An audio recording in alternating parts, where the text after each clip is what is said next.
Healthy breakfast రెసిపీస్లో భాగంగా ఈరోజు మనం సెకండ్ రెసిపీని అయితే చూద్దాము. ముందుగా లేతగా ఉన్న సొరకాయని పైన పీల్ తీసేసి తురుముకుంటున్నాను. మీరు ముదిరిన సొరకాయ తీసుకునేటట్టయితే గింజలు తీసి తురుముకోండి.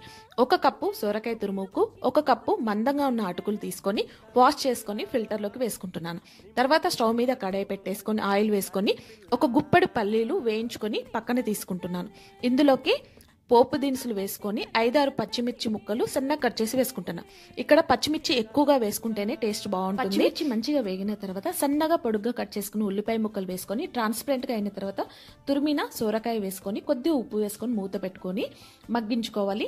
సోరకాయ కొంచెం కలర్ చేంజ్ అయిన తర్వాత ఉడికిందని మనకు తెలుస్తుంది. అప్పుడే పసుపు వేసుకొని మనము వాష్ చేసి పెట్టుకున్న అటుకులు కూడా వేసుకొని కొద్దిగా ఉప్పు యాడ్ చేసుకొని కలుపుకోవాలి. నేను ఆల్రెడీ సోరకాయ తురుములో కొద్దిగా ఉప్పు వేసాను కాబట్టి ఇక్కడ కొద్దిగా వేసుకున్నాను. ఈ టైంలోనే ఉప్పు కారం అని అడ్జస్ట్ చేసుకొని స్టవ్ ఆఫ్ చేసుకొని లెమన్ జ్యూస్ వేసుకొని సర్వ్ చేసుకోవాలి.